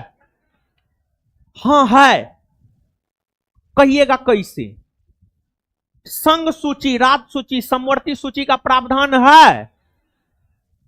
संघ सूची, राज्य सूची का प्रावधान करके केंद्र और राज्य के बीच शक्ति का ही तो विभाजन हुआ है। जो विषय संघ सूची में है उस पर कानून संघ सरकार यानी केंद्र सरकार, जैसे रक्षा, विदेश, ये सब संघ सूची का विषय, रेलवे, ये सब संघ सूची का विषय, इस पर कानून बनाएगा संघ सरकार। अब जो विषय राज्य सूची में है उस पर विषय राज्य सरकार, उस पर कानून राज्य सरकार बनाएगा, जैसे कृषि, पुलिस, ये सब राज्य सूची का विषय, उस पर कानून राज्य सरकार बनाएगा। तो संघ सूची और राज्य सूची का प्रावधान करके भारतीय शासन प्रणाली के अंतर्गत केंद्र और राज्य के बीच शक्ति का विभाजन हुआ। हाँ या ना? तो ये भी विशेषता है न हो। संघबद्ध होने वाली इकाइयों को राज्यसभा में असमान प्रतिनिधित्व दिया गया। मतलब भारतीय संघराज्य क्षेत्र में जो 28 राज्य है उन राज्यों को राज्यसभा में एक समान प्रतिनिधित्व दिया गया है, नहीं बल्कि असमान प्रतिनिधित्व दिया गया है। राज्यसभा में उत्तर प्रदेश को 31 सीट, बिहार को 16 सीट, तो असमान प्रतिनिधित्व नहीं हुआ, हुआ या नहीं हुआ? तो ये भी विशेषता है न हो। और राज्यसभा, लोकसभा, विधानसभा या विधान परिषद में राज्यों को जो सीट दिया जाता है वो उस राज्य की जनसंख्या के अनुपात में, तो ये भी विशेषता है। असमान प्रतिनिधित्व दिया गया है। देखिए ना, उत्तर प्रदेश 31, बिहार 16। अगर समान प्रतिनिधित्व होता तो 31 को उत्तर प्रदेश को है तो बिहारों को 31 को होता, तो समान तो है नहीं, असमान। ये भी विशेषता है। तो जब एबीसी विशेषता है तो कौन नहीं है? डी। यह संघबद्ध होने वाली इकाइयों के बीच एक सहमति का परिणाम है ना? नहीं। मतलब भारत में जो 28 राज्य है, 28 राज्य अपनी सहमति से भारत में शामिल हो ना, ऐसा कोई बात नहीं है, गलत है ये। छत्तीसगढ़ का राज्य क्षेत्र निम्नलिखित अधिनियमों में से किसका परिणाम है? मतलब छत्तीसगढ़ का राज्य क्षेत्र किस अधिनियम का परिणाम है? किसका परिणाम है? देखिए, एक बात बताइए, मध्य प्रदेश का विभाजन हुआ तब ना छत्तीसगढ़ बना। तो मध्य प्रदेश का विभाजन करने को लेकर वर्ष 2000 ईस्वी में मध्य प्रदेश पुनर्गठन अधिनियम 2000 लाया गया। मध्य प्रदेश पुनर्गठन अधिनियम 2000 के तहत 1 नवंबर 2000 ईस्वी को छत्तीसगढ़ राज्य का गठन हुआ, जो भारत का 26वां राज्य बना है। तो इसका उत्तर क्या हो जाएगा? मध्य प्रदेश पुनर्गठन अधिनियम। जैसे यहीं पर एक क्वेश्चन हम देते हैं, झारखंड का राज्य क्षेत्र निम्नांकित अधिनियमों में से किसका परिणाम है? बिहार राज्य पुनर्गठन अधिनियम।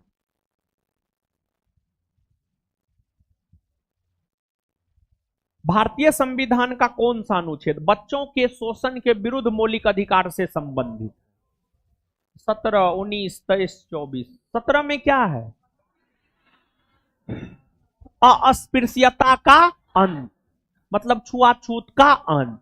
ये तो बच्चों के मौलिक अधिकार से संबंधित न है। 19 में 6 प्रकार के व्यक्तिगत स्वतंत्रता की बात की गई है, जैसे विचार एवं अभिव्यक्ति, कहीं भी बिना हथियार का एकत्रित होकर सभा करने का अधिकार, संगम संघ या पार्टी बनाने का अधिकार, भारतवर्ष में कहीं भी घूमने का अधिकार, भारतवर्ष में कहीं भी जमीन खरीदकर बसने का अधिकार, अपना जीवन यापन करने हेतु कोई भी व्यवसाय करने का अधिकार। ये भी तो बच्चा से संबंधित नहीं हुआ। 23 मानवों के दुर्व्यापार और बलात्सरम पर रोक, जैसे वेश्यावृत्ति की प्रथा को आगे बढ़ाने के लिए लड़की का व्यापार होता है तो उस पर रोक 23 के तहत। बेगारी प्रथा मतलब बिना मजदूरी दिए काम करवा लेना, बेगारी प्रथा पर रोक, ये सब 23। और अनुच्छेद 24 यह कहता है कि 14 वर्ष से कम उम्र के बच्चों खान, कारखाना या किसी भी अन्य काम में शामिल नहीं किया जाएगा। अनुच्छेद 24 ही बच्चों को संरक्षण प्रदान करता है, बच्चों को शोषण से बचाता है। तो आंसर क्या होगा? 24।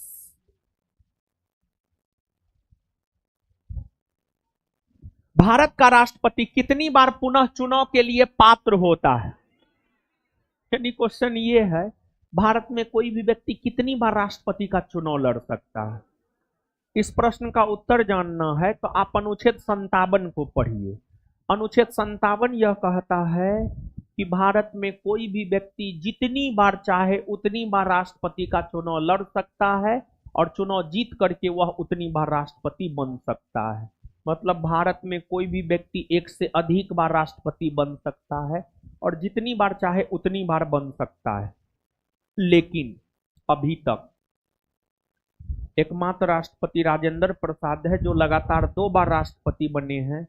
उसके अलावे अन्य सभी राष्ट्रपति सिर्फ 1 बार ही बने हैं। आंसर हो जाएगा कितनी भी बार, यानी जितनी बार हो उतनी बार।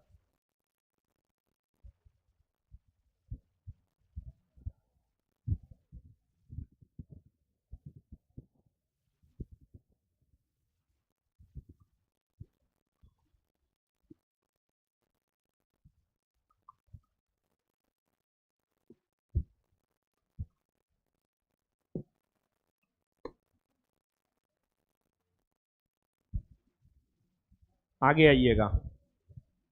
निम्न में से कौन से राष्ट्रपति सर्वोच्च न्यायालय में उपस्थित हुए जब सर्वोच्च न्यायालय राष्ट्रपति के निर्वाचन विवाद की सुनवाई कर रहा था? जाकिर हुसैन, बीबी गिरी, फखरुद्दीन अली अहमद, नीलम संजीव रेड्डी। सुनिए, जानते हैं आज तक के इतिहास में जितने भी राष्ट्रपति के चुनाव हुए हैं उन सभी राष्ट्रपति के चुनाव में सबसे ऐतिहासिक राष्ट्रपति का चुनाव, चौथी बार जब राष्ट्रपति का चुनाव हो रहा था।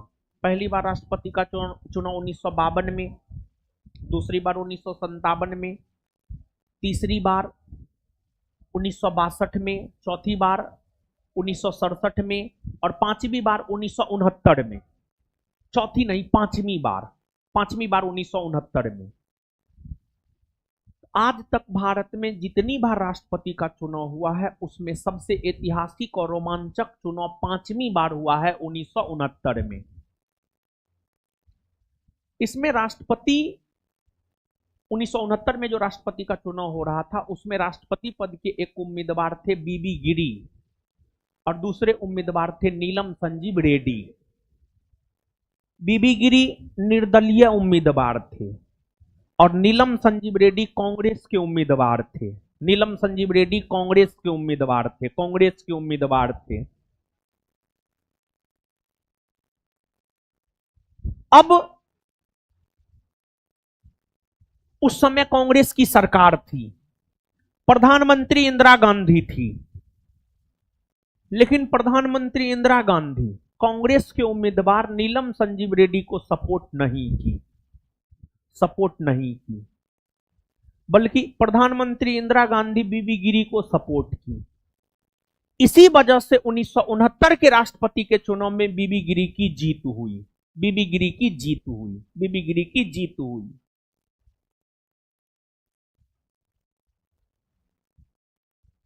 और यही राष्ट्रपति का चुनाव है जिसमें सबसे कम मतों के अंतर से कोई राष्ट्रपति निर्वाचित हुआ, तो वो बीबी गिरी है।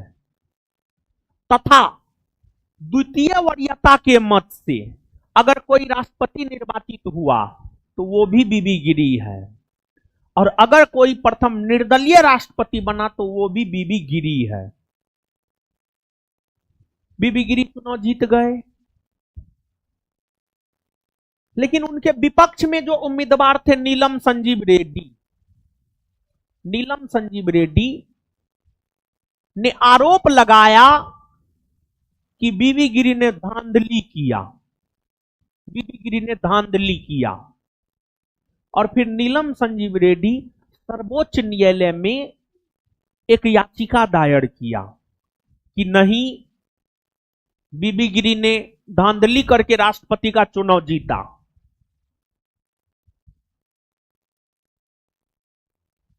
और फिर नीलम संजीव रेड्डी ने जो सुप्रीम कोर्ट में बीबी गिरी के राष्ट्रपति के निर्वाचन को चुनौती दिया, उसकी सुनवाई उस समय के सुप्रीम कोर्ट के मुख्य न्यायाधीश सिकरी, एमएस सिकरी, हाँ पूरा नाम है एमएस सिकरी की अध्यक्षता में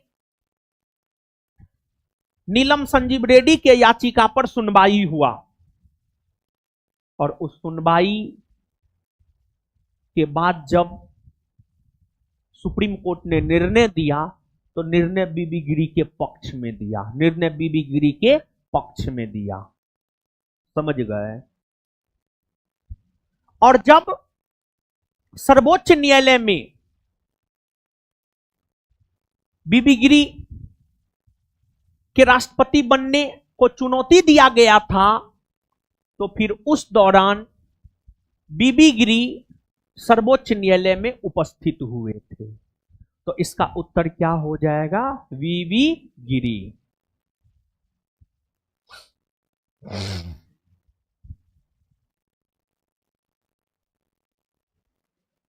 निम्नलिखित संविधान संशोधनों में से कौन सा एक बताता है कि मंत्रिमंडल में कुल मंत्रियों की संख्या प्रधानमंत्री को सम्मिलित करते हुए लोकसभा के सदस्यों की कुल संख्या के 15% से अधिक नहीं होगा? यानी अरे मंत्री सब होता है न हो, प्रधानमंत्री, गृह मंत्री, रक्षा मंत्री, वित्त मंत्री, विदेश मंत्री होता है न हो। तो मंत्रियों की संख्या सीमित की संविधान संशोधन के तहत किया गया। मतलब ये पूछा जा रहा, मतलब ये कहा जा रहा है कि संविधान संशोधन के तहत यह प्रावधान किया गया कि केंद्रीय मंत्रिपरिषद में प्रधानमंत्री सहित मंत्रियों की संख्या लोकसभा के कुल सीट के 15% से अधिक नहीं होगा। और लोकसभा में कुल सीट है 543। 543 का 15% निकालिएगा तो 81-82 आएगा। तो केंद्रीय मंत्रिपरिषद में मंत्री 81-82 से ज्यादा ना हो, यह प्रावधान की संविधान संशोधन में किया गया। यह प्रावधान 91वां संविधान संशोधन 2003 में किया गया है।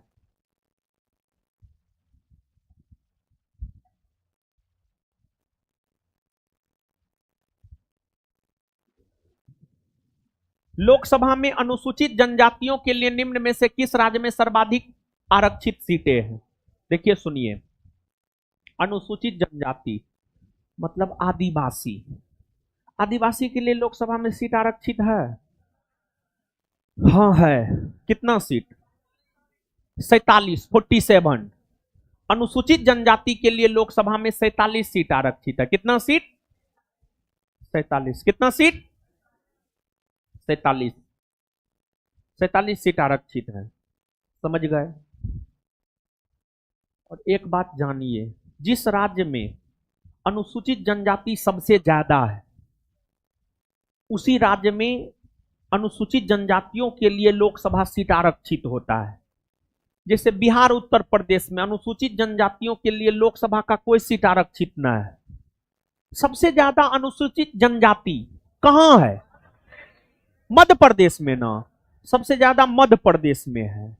तो मध्य प्रदेश राज्य में अनुसूचित जनजातियों के लिए सबसे ज्यादा सीट आरक्षित है। कितना सीट जानते हैं? 6 6 6 6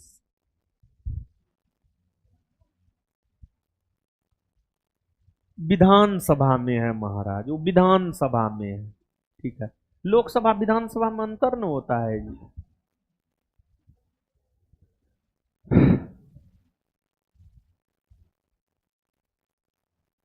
किसी मंत्री के विरुद्ध विशेषाधिकार प्रस्ताव उठाया जा सकता है जब वह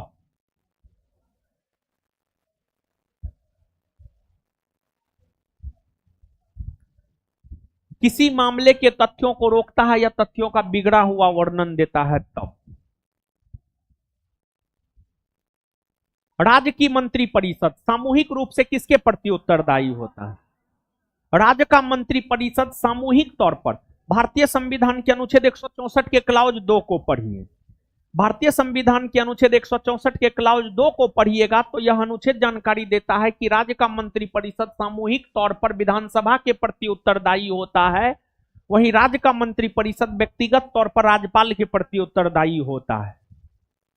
और केंद्रीय मंत्रिपरिषद अनुच्छेद 75 के क्लाउज 3 के तहत सामूहिक तौर पर लोकसभा के प्रति उत्तरदायी होता है और व्यक्तिगत तौर पर राष्ट्रपति के प्रति।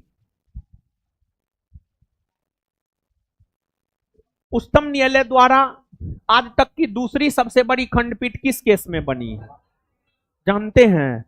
सबसे बड़ी खंडपीठ बनी है केशवानंद भारती वाद, जिसमें मामलों की सुनवाई 13 जजों की बेंच ने किया। और दूसरी सबसे बड़ी खंडपीठ बनी गोलखनाथवाद, दूसरी सबसे बड़ी खंडपीठ बनी गोलखनाथवाद, जिसमें 11 जजों की बेंचों ने सुनवाई किया था। 11 जजों की बेंचों ने सुनवाई किया था। तो गोलखनाथवाद केस 1967 में इसका जजमेंट आया है। निम्नलिखित में से किस राज्य को केंद्र सरकार द्वारा विशेष श्रेणी का दर्जा कभी प्रदान नहीं किया गया है? सुनिए, जानते हैं अभी तक कितना वित्त आयोग का गठन हुआ है? 16 ना, 16।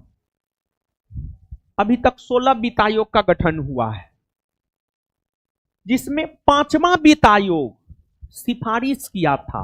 5वां वित्त आयोग, 5वां वित्त आयोग यह सिफारिश किया था कि अगर कोई राज्य आर्थिक तौर पर पिछड़ा हुआ है, भौगोलिक तौर पर, सामाजिक तौर पर, अगर कोई राज्य आर्थिक तौर पर पिछड़ा हुआ है, सामाजिक तौर पर पिछड़ा हुआ है, भौगोलिक तौर पर उस राज्य में अगर बहुत ज्यादा पर्वत ही है, तो उन राज्यों को विशेष राज्य का दर्जा मिलना चाहिए ताकि उन राज्यों का विकास हो सके।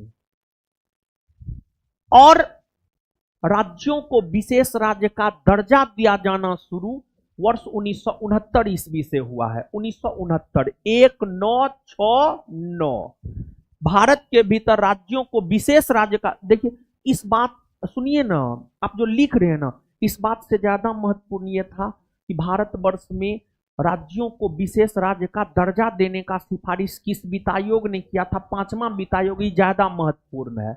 और भारत में राज्यों को विशेष राज्य का दर्जा दिया जाना शुरू हुआ 1969 ईस्वी से।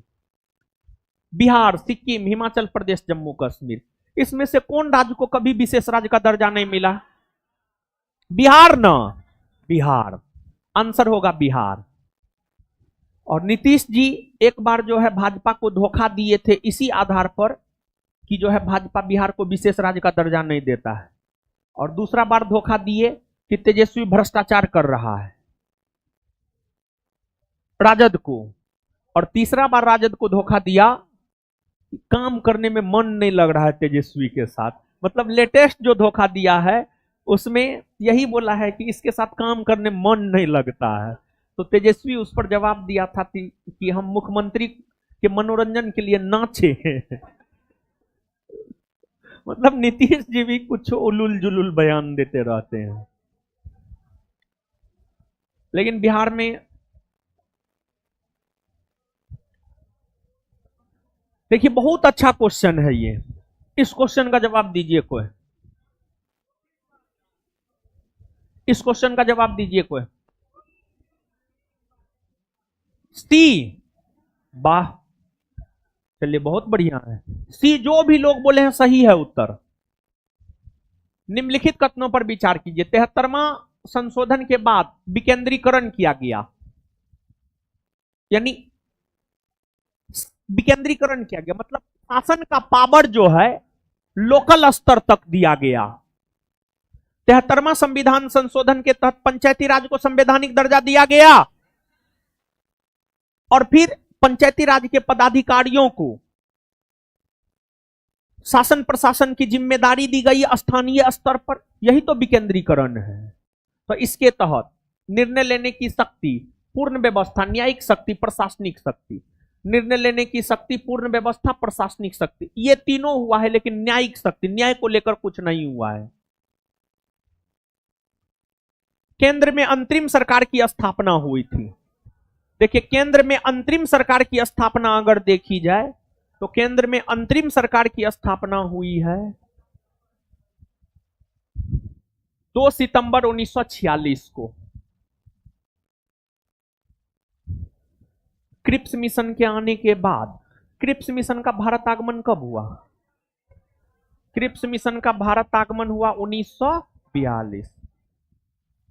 सॉरी, आने के पहले, सुनिए एक मिनट। क्रिप्स मिशन के आने के पहले, क्रिप्स मिशन का आगमन 1942 में हुआ है। तो 1942 के पहले हुआ है? नहीं। 1942 के बाद हुआ है? हाँ हुआ है, लेकिन और थोड़ा सा बढ़िए। 1942 के बाद है ना 1946 आता है। हाँ हुआ है, लेकिन और थोड़ा सा बढ़िए।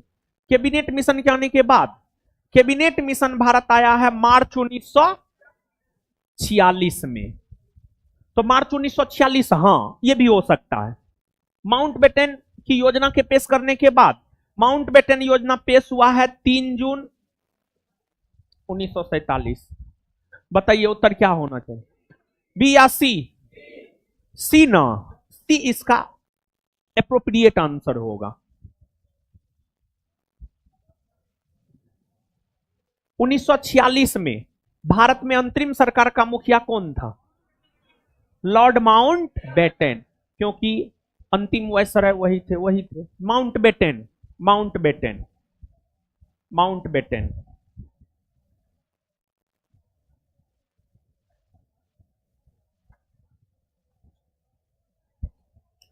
चलिए ठीक है, इससे आगे मिलते हैं अगले क्लास। धन्यवाद सभी लोगों को।